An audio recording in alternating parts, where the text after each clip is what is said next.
Unless you've been living under a rock for a while, or your phone or internet is unavailable, which at this point is probably a good idea, you'll be familiar with cancel culture. You would have seen or heard about one or two people getting canceled. In today's video, we talk about the rise of cancel culture. The issue in my heart, and perhaps in yours as well, why are individuals, particularly celebrities and those who do not share the world's or others' opinions, are getting canceled? Again, where does this word originate from? Cancel culture is on the increase. But where did it begin? Who began it, and for what purpose? So let's go through cancel culture history and see what we can find. Debate over cancel culture in a recent article titled Fact checked on his show in real time. Myocarditis from people catching COVID that are young versus... For most of the human history, people have disagreed with each other's opinions. But these sorts of relationships now take place differently because of the internet, especially social media. There are countless people who can go online and criticize the actions or comments of others, and organizing organizations to take part in the public debate has never been simpler.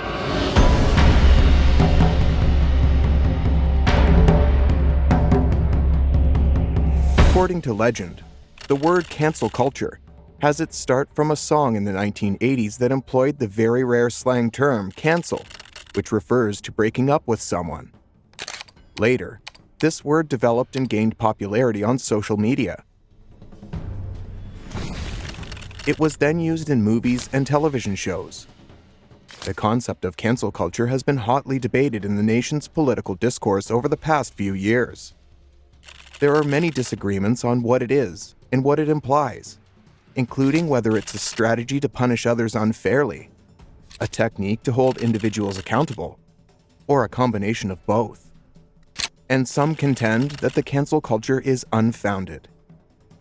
However, with various disagreements and agreements concerning this word, cancel culture is a rising and growing roots among us all, starting primarily on the internet via the social media space, where it all appears that this word has accumulated a great voice that does not appear to be stopping anytime soon. The concept that a person might be cancelled, that is, culturally barred from having a large public platform or profession, has been a divisive issue of debate in recent years. The growth of cancel culture and the concept of canceling someone coincides with a familiar pattern: a disrespectful act or statement by a celebrity or other prominent person. A public backlash ensues, which is often fueled by politically progressive social media. Then there are calls to cancel the person, to effectively end their career or revoke their cultural status, whether through work boycotts or disciplinary action from an employer. To many people, publicly calling for accountability and then boycotting if nothing else works has become an important tool of social justice, a way of combating, through collective action, some of the massive power imbalances that frequently exist between public figures with broad platforms and audiences, and the people and communities whose words and actions they may harm. However, conservative politicians and pundits have increasingly embraced the argument that, rather than being a way of speaking truth to power, cancel culture has spiraled out of control and devolved into a senseless form of social media mob rule. It is tough to effectively terminate someone's career through the force of public outrage. Few musicians or other prominent personalities have genuinely been cancelled. That is, while they may have received significant negative criticism and requests to be held accountable for their remarks and behavior, very few have faced career-ending consequences. The free speech issue isn't about free expression, since continuous support for people apparently facing termination shows that, rather than ruining someone's career, being a subject of criticism and retaliation can instead attract popular compassion. Yet hearing Shane Gillis, who was fired from Saturday Night Live in 2019 after past racist and homophobic jokes were revealed, and others speak about cancel culture, you might think it's some sort of celebrity hunting season, an unstoppable force descending to ruin the careers of anyone who dares to push society's moral boundaries. This framing typically depicts the wrongdoer as a victim of rash vigilante justice. Even though these early examples differed, they contained the seeds of what cancel culture would become, a trend of communal calls to boycott a celebrity whose behavior was perceived as going too far. As bad as it all sounds, as frightening as this voice that says cancel and disconnect is voicing, cancel culture has found its feet in our space, both online and offline.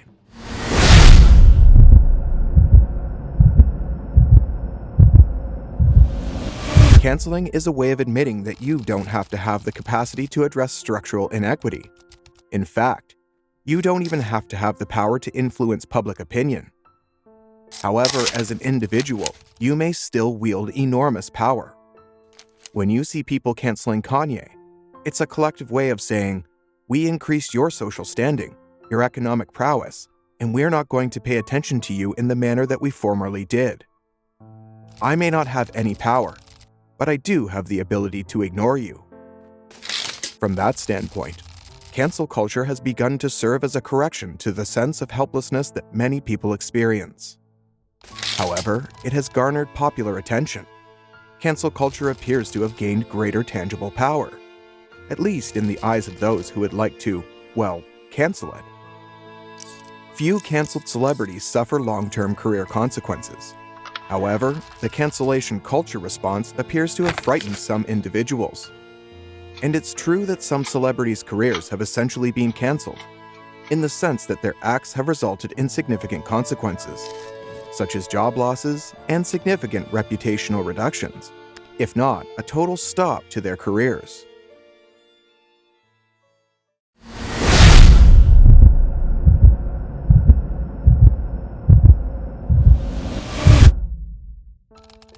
Consider Harvey Weinstein, Bill Cosby, and Kevin Spacey, who faced unavoidable charges of rape and sexual assault and were prosecuted with crimes as a result.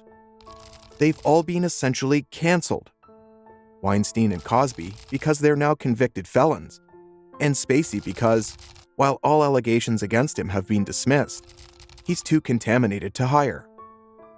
Along with Roseanne Barr, who lost her hit TV show after a racist tweet, and Louis C.K., who suffered major professional setbacks after admitting to years of sexual misconduct against female colleagues. Their offenses were serious enough to permanently damage their careers, as well as a push to diminish their cultural influence. Even C.K.'s absence from stand-up comedy lasted just about 10 months before he returned and performed dozens of sold-out, contentious concerts. J.K. Rowling, of course, continues to create and publish new novels, as well as benefit from the ever-profitable Harry Potter empire. However, with that potential shame comes a great level of concern. Consider the instance of comedian Kevin Hart, who faced outrage after being chosen to host the 2019 Oscars, with detractors pointing to homophobic jokes and tweets he had made in the past. When the Academy of Motion Picture Arts and Sciences asked Hart to address the issue publicly, he declined, stating that he would not apologize since he had already addressed homophobic jokes he made from 2009 to 2011 and thought he had improved. "I've moved on, and I'm in a completely different place in my life," Hart stated at the time in an Instagram video. "You feed internet trolls, and they reward you. I'm not going to do it." Hart ultimately apologized again, then spent weeks addressing the situation as if he were a victim of brutal public shaming, denying the true cruelty inherent in his old comic speech while blaming the recipients of that cruelty. An article in Digiday in 2019 regarded the impact of cancel culture on companies and enterprises portrayed it as mob rule, with one unidentified PR executive claiming, "Even good intentions get cancelled." The same year, Osita Nwenevu of the New Republic noted how frequently media sources liken cancel culture to violent political protests, ranging from ethnocide to torture under totalitarian governments. Such dramatic parallels may seem logical to some facing massive public criticism, but to supporters of cancel culture, they appear to be a deceptive, slippery slope that simply serves to belittle victims.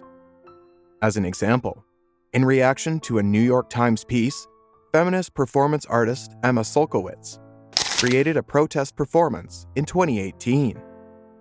According to her later explanation to Teen Vogue, the piece asked museum directors if they would remove paintings by legendary artist Chuck Close from their galleries after Close was accused of sexual harassment by many women.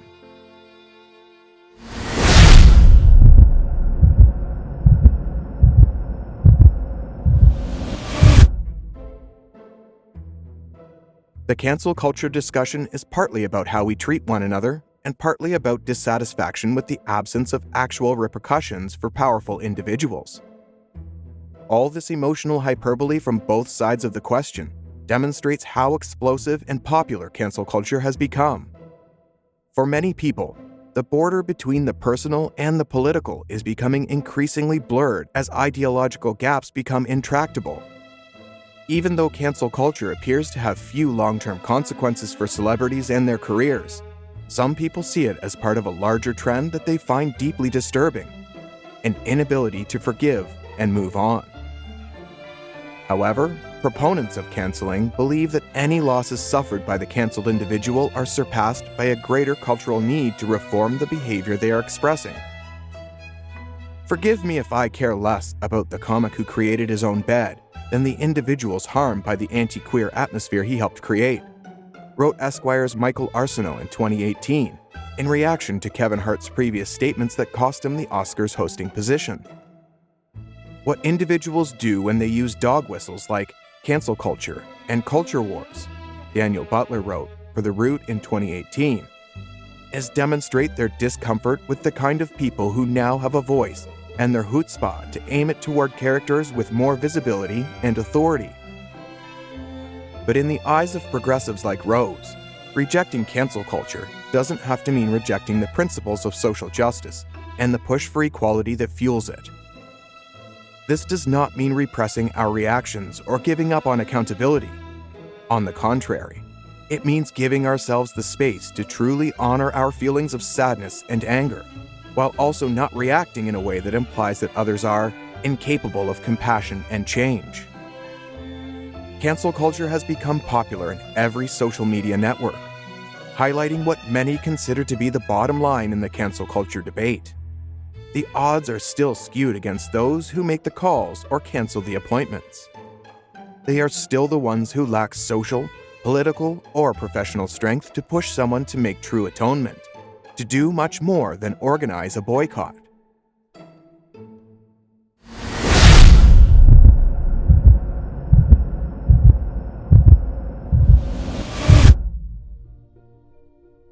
People today regard the popular cancel culture as a danger or as exasperating an already existing gap.